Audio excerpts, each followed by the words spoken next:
Hello and welcome to Educimi's YouTube channel. My name is Harsh Singh, and in this video we shall discuss the featured news for 9th September 2021. The featured news for today is on a very important and relevant topic for our country, which is on India's approach to the refugee crisis. Now, India maintains a policy of strategic ambiguity, and in this context we will understand what has been the history of refugee crisis with reference to our country, what in specific makes India its policy ambiguous, and what is the need for India to change its policy stance. We will also understand what is the reason for a person becoming a refugee and what is the United Nations report on forced displacement.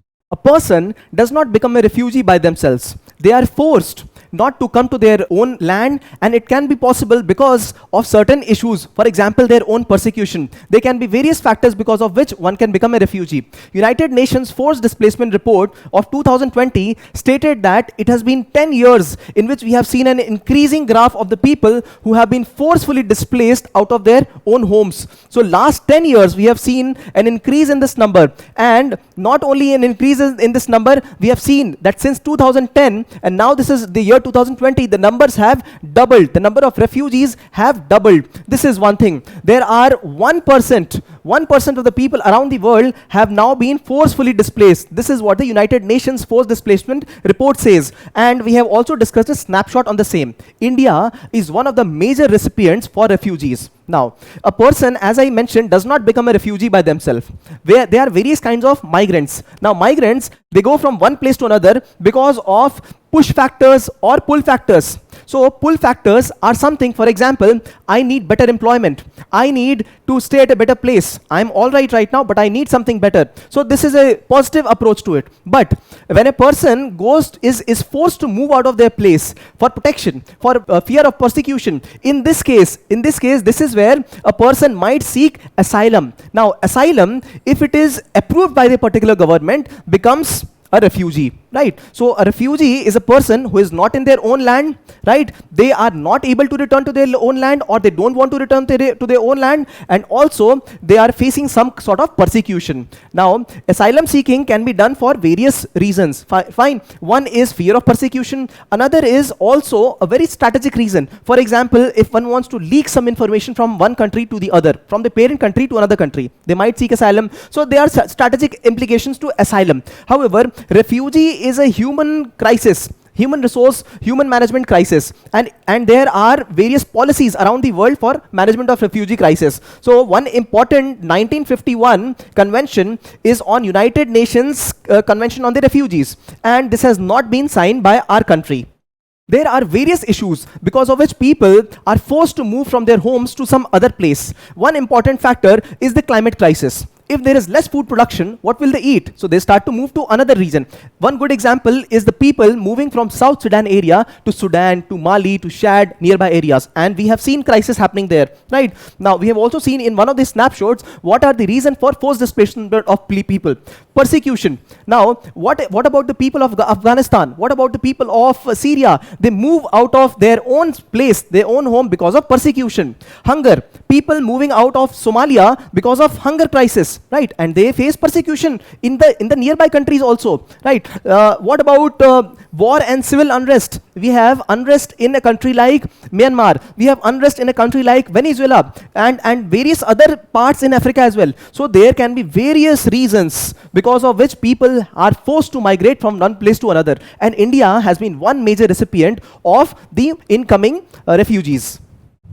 A quick look at India's history of accepting the refugees. Now, just after Pakistan, there were a lot of refugees who entered India from the Pakistan side, right? So, in 1947, first refugee entry in India. The second one was while China was occupying Tibet, a lot of Buddhist monks and their Tibetan community came to India. This is the year 1959. And then we have the Chakma and Hejong refugees in 1964. They came from Bangladesh and they were persecuted because they were religious minorities. So, Chakma from the Buddhist community, and then we have Hejong from the Hindu community. And this is how they settled in the northeastern states of Tripura, Mizoram. Now, Bangladeshi refugees in 1971 because of the persecution of West Pakistan on East Pakistan. This is one reason.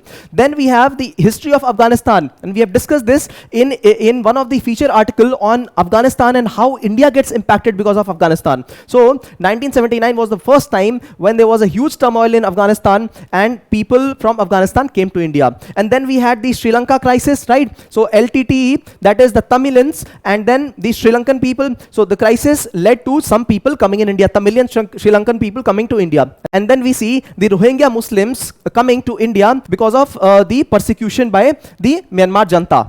Seeking for asylum is a human right. Now, the country in which people are seeking asylum or have become refugees, that country is morally obligated to help those individuals. Now, United Nations has talked out a clear policy in which how those people will be rehabilitated, whether they will become citizens of that country or some other country, whether they should be returning back or not. In fact, countries like Germany, advanced countries in the Norwegian side, they have started to accept these refugees. Why? Because they see them as important human resources. They see this as increasing the diversity of the people who are living in those territories. But India does choose to refuse and maintain a strategic silence on India's policy of refugees. What are the reasons? One reason is India's security challenge. India fears that the incoming population might cause some turbulence in the internal security of the country.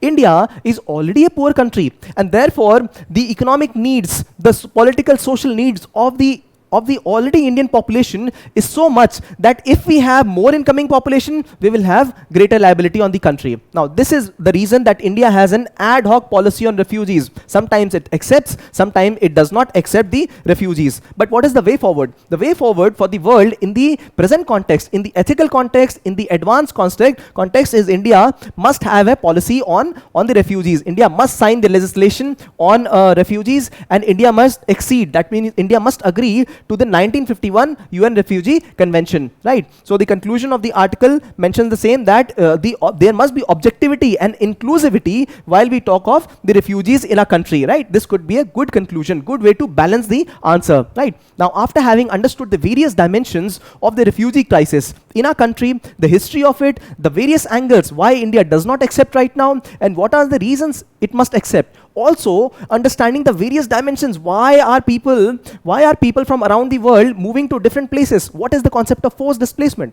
All you got to do is take 30 seconds to think about all this. And after that, you can answer this question. The question says, discuss the approach of India towards refugees over the years. What change is needed in the approach in the times of growing refugee crisis?